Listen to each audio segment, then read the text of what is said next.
here's the Redskins now as their kick unit will send this one away.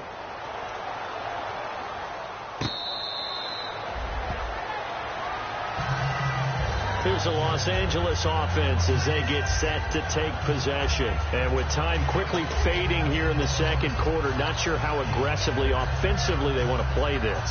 I think we'll find out just how much they trust their guys in this situation if they decide to take a shot.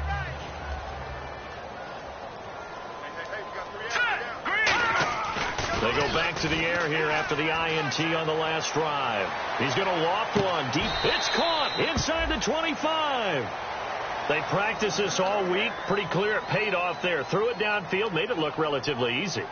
And it always comes a little bit easier when you've practiced it and tuned things up and you're confident in what you're doing now. They felt very, very good about their plan, and we saw the execution because the confidence of the players was there. Offense comes to the line now, 1st and 10. Hurry up, here we go. Blue 90. Blue 90. No. Patriot. On 1st down, it's gone. And that will be incomplete. 4 ticks left here on the clock. And that one was knocked away, and I think the defenders are going to be a little upset with themselves. They made the play on the football, but that one felt like a forced pass by the quarterback. Thought he had someone open. He really wasn't. Maybe an example of having too much confidence in his receiver that no matter what, I'm going to throw it to him. And that was a play made by the defense, and it could have been a bigger one. And he missed it. It's no good. So we are halfway through here in the final week of the preseason as we send you across the country to Orlando. Standing by there, Larry Ridley with our EA Sports Halftime Report. Larry?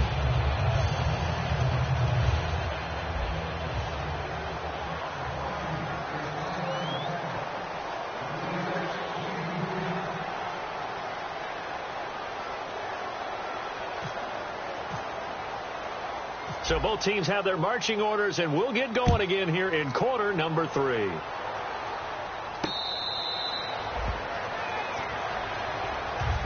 now out on the field, here comes Los Angeles. They come out here with a 0 on the scoreboard. What was said in that locker room? That's what I want to know. I would love to have been in there because we often have the feeling that there's a lot of shouting, screaming, people upset.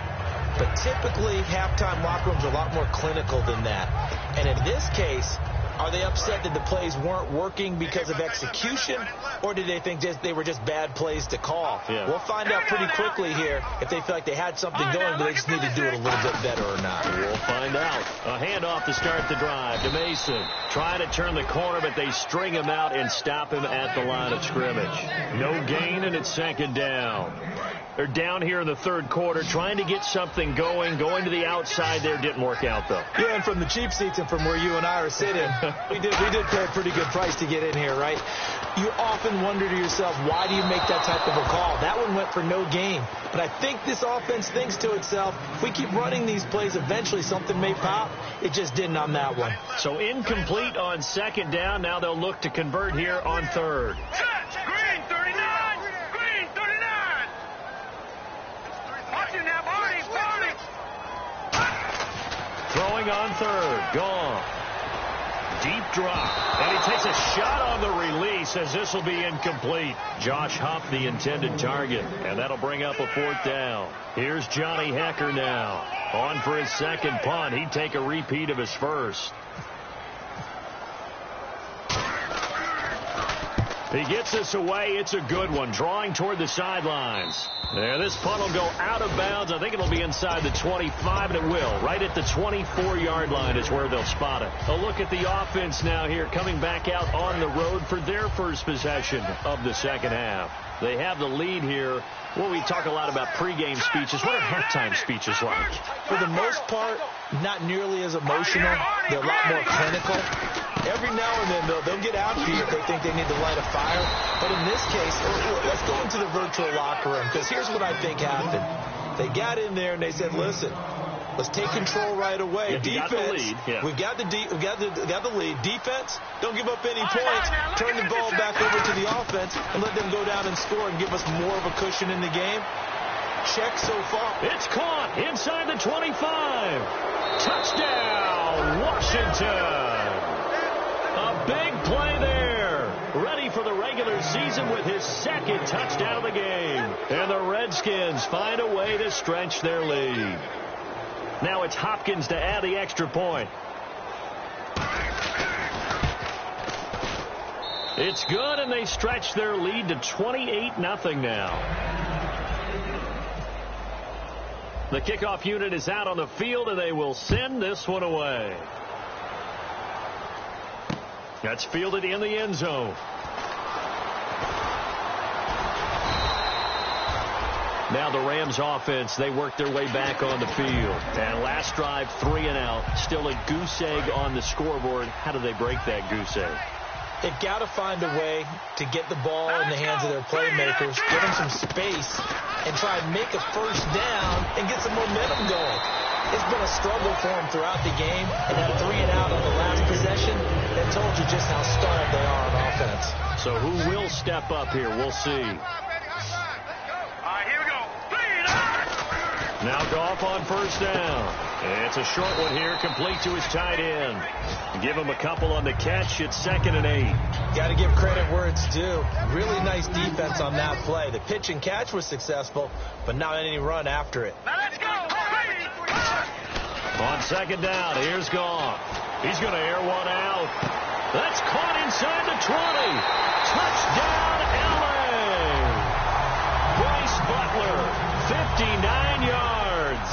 And the Rams are able to cut into this lead. And correct me if I'm wrong, that was just a simple fly route, wasn't it? No, there's nothing to correct at all. You've got it down pat. And I just remember as a player, when I'd be in practice sessions, and I'd hear 9 from the receivers, that meant fly route, go, look out. That was the 9, and he just kept going all the way into the end zone for the touchdown. And in hindsight, probably should have stayed where he was, as he'll only get back to the 16-yard line. So out now come the Redskins.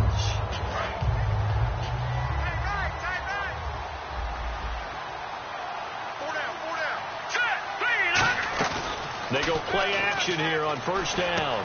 And Davis has it over the middle. And he's going to get this one across the 30-yard line. To give him 17 yards that time, as that'll move the chains. First down and 10 now for the offensive group. In recent years, the slot receivers really gained stature in the NFL because they could do so many things.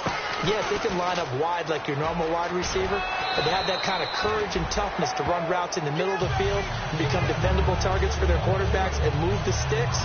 Those guys are worth their weight in gold. And that's exactly what you want on a first down run. Pick up 5 yards, bring up 2nd and 5. The defensive line, though, they've got to figure out a way to out-leverage the guys up front because the offensive line is winning at the point of attack. He'll get about 3 as he's brought down right around the 42.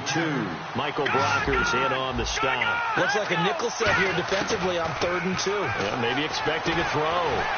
Nowhere to escape, and he goes down. Mark Barron coming in to drop him for a loss of 8, and it'll be 4th down. Now, we talk about players blitzing all the time. I often laugh and sometimes call it just straight-ahead pursuit.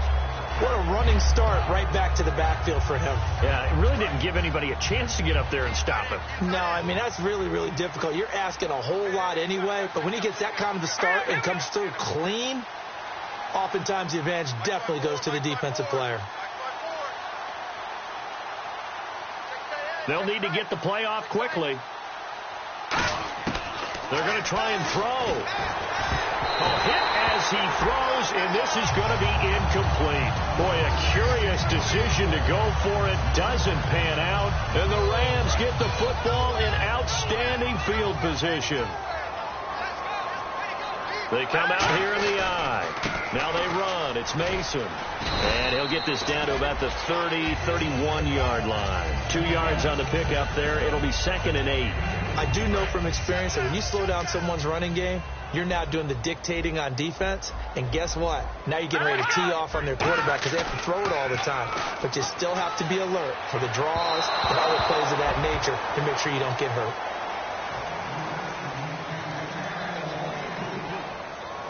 Well, good field position to start the drive, but under the gun now here on 3rd and 8. And on the outside, they're playing press coverage.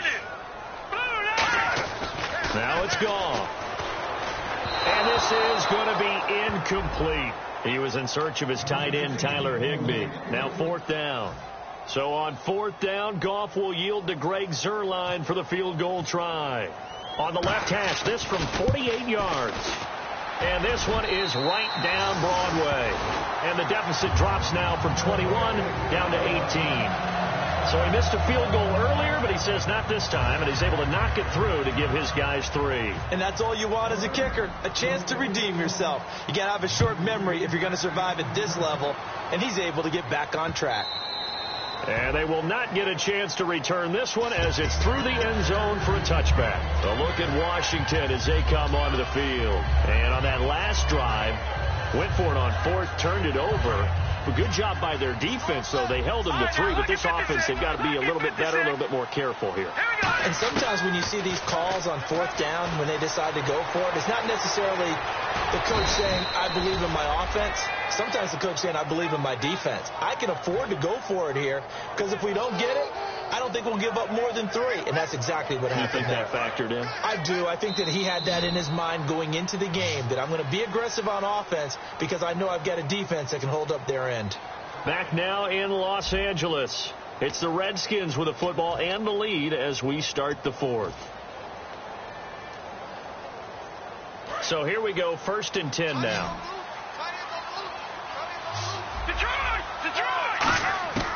Now they'll throw here out of the gun. Buying time to his left. And he's able to get this one down to the 40-yard line. A good pickup there of 20 yards. So the offense has it 1st and 10.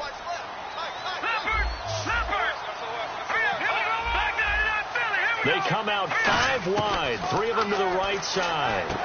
And he's got his favorite target yet again. It's complete. 13 yards there on the pickup. And the Redskins are going to get a 1st down. And now it looks like they're going to be in the hurry-up. Now back to throw. And no escaping this time as he'll go down. They got him for a sack. Michael Brockers able to get in there and drop him for a 2-yard loss.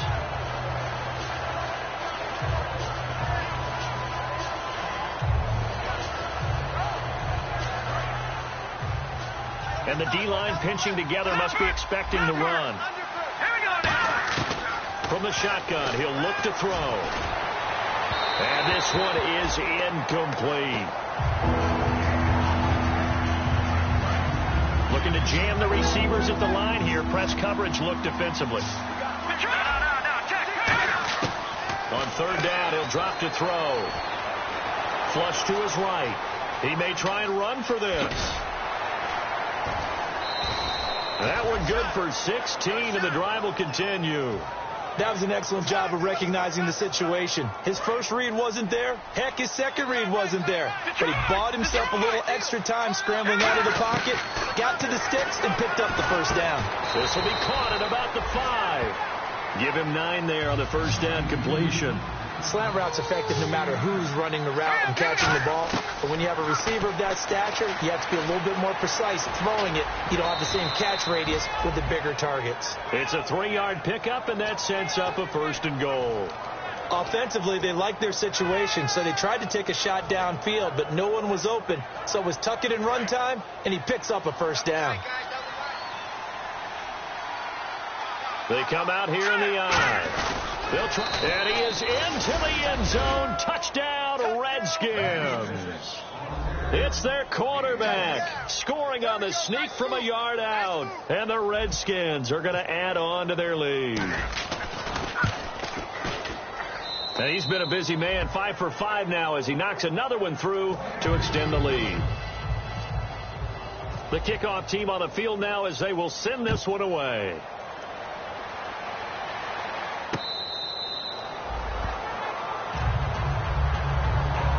On the field, here comes Los Angeles. And last time able to get 3. It's not what they wanted. They wanted 6, but they got at least something. They mustered something out of the drive. They'll take it. I like the way you've described it. Not ideal, but they'll take it. Anything to put some points on the board. But this time on offense, they don't even want to see the field goal kicker trot on the field. They want that ball in the end zone. Yeah, they'll be going for 6. On first down, Gall. Going for the deep ball. That's caught at the 25. A big play there for L.A. 52 yards. Well, we know he's got the speed there. He needed the speed and the hands. A great catch. And because of that speed, you have to respect it as a defender. So you have to either play off or make sure you're somehow in contact with him. And he's able to do exactly what you said. Use the speed to his advantage and go up and get the football. That's a big-time play right there. And down inside the 15, shy of the 10. In the red zone this time. Coaches always harp on the quarterback reading the defense and getting it to the open man. That's good recognition there. And how about what he did after the catch? Yeah, hit your tight end, let him get some rack. Yeah, when he gets moving, not many guys want to come over and put a hit on him, do they? Here we go now. The throw on second down is gone. Pass incomplete. If you're a defender, one of the fun things about playing zone defenses, especially in today's football, is that it's not as static as it was in the good old days, meaning you just drop to a point and react to the football. Now you end up with a lot of man-to-man principles once you get into your zone defense. In other words, into double coverage, and it's intercepted. A great read, and it's picked off. And a big turnover there as his guys will get the football back. Wow, what a disaster. You talk about a guy making a good play on the interception and then just trying to be too cute on the return. It almost felt like his own gyroscope really got out of whack, didn't it? Going backwards into your own end zone after such a great play. Totally disoriented and gave up 2 points for his team. And now out on the field, here comes Los Angeles. They're down big here late. I don't know. You just one last drive here for pride. Some people like to do that. I remember playing for a guy once who was down huge, and someone said, "Coach, what do you want to call?" He just waved a hand like, "Who cares? Let's get out of here and do something some other time." But some teams like to do something at the end to feel a little bit better as they continue to move forward. Yeah, probably just want to put this one behind them. He's going to let it fly. Got a man. It's caught inside the 10. A big play there for L.A. 54 yards. Now, that play will end up on the highlights, and you'll see it all over the place. But what you won't see, the offensive line that bought the extra time. And he'll get into the end zone. Touchdown, Rams. Pharaoh Cooper, a 7-yard touchdown grab. And the Rams are able to draw a bit closer. And they will line up now for the 2-point try.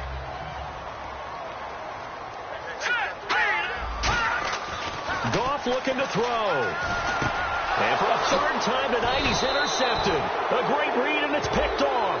And a big turnover there as his guys will get the football back. Well, as most teams do in their 2-point attempt, they pass the ball. Instead, it gets intercepted. And remember, if you pick it off, you get a chance to take it all the way back, get 2 points yourself, right? Yeah, not the case there. But that's why you got to be really careful with those throws, especially to the outside. That'll be taken in the end zone. And he probably should have stayed in the end zone as he'll muster a return up to only the 14-yard line. The Redskins offense now, they head back onto the field. And that last drive, it was all about the ground game, ground and pound. And I don't care how we're playing the game these days, offensive linemen still want to fire out and smack the guy opposite them and move the football on the ground. They feel better about that. That's what they want to do. That's how they want to play, and that's how they got it done. Yeah, they got it for a touchdown last drive. Let's see what happens here. 12 yards on the pickup, and it'll be first down Washington. They come out 5 wide, 3 of them to the right side. He'll look to throw. Forced out to his left. And now look at this. Big gain, but a fumble. And they take over. They'll set up shop at the 46-yard line. The Rams offense now making their way out to take over. And they're hoping to capture some of that magic they had last time out when they were able to put together a scoring drive. But they're still down here, Charles. Not the major concern there because of what you talked about. They scored the last time out. They feel good about themselves. They feel like their game plan is now in effect.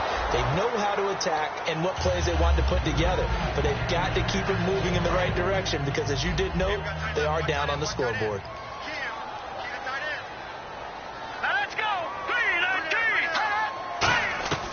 2nd and 10. Goff again. Hit as he throws there, incomplete. We just saw another example of really good defensive football, which has led to the cushion that they have in this game. Got to him once again, knocked him on the ground, forced an incompletion. Yeah, they've set the tone. It's one thing to set the tone, another to come in here on the road and set the tone. And for a 3rd time tonight, he's intercepted. A great read, and it's picked off.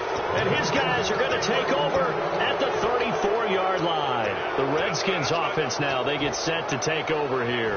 Defensively, there's still 3 timeouts. Do you even need to use them at this point? I think a lot of coaches do it anyway, and it seems like cosmetics to us. Does it just send a message you're not quitting? Nowhere to go here. He lost the football. And a little bit of good fortune there. He wasn't able to get it back, but he did have a teammate on the spot able to retain possession for them. That one looks like he'll throw here. Being chased out left. And he'll just chuck this one up into row G. It's incomplete. Mobility is often a good thing for a quarterback. Rarely do you think it's a bad thing. Getting outside of the pocket often breaks down defenses, but you still have to set and throw. Yeah. I mean, you can't lose your mechanics even though you're outside the pocket. And there with the pressure coming, that made that extra tough. Out of the gun now on 3rd down. He's going to loft one deep left side here. And he knocks the ball away, and it falls incomplete. They decided to air it out a little bit on that play, take a shot downfield, but the coverage was really nice. Able to get a hand in and tip it away. And with things looking pretty good on the scoreboard, they're going to keep the offense out there and go for it here on 4th. Now they'll throw here out of the gun. He's going to take another shot here into a double team, and it's intercepted. A great read, and it's picked off. And that will write a finish to this ball game. Charles, we saw a lot of points go up in this one. Certainly defensively, stuff that they can look at on film, don't you think? No doubt about it. And they've got to go back and check where the errors are, how they're going to fix them, and continue to get better at what they do. But they also need a little adjustment with their confidence. To give up that many points, even if you win a game, that can hurt you.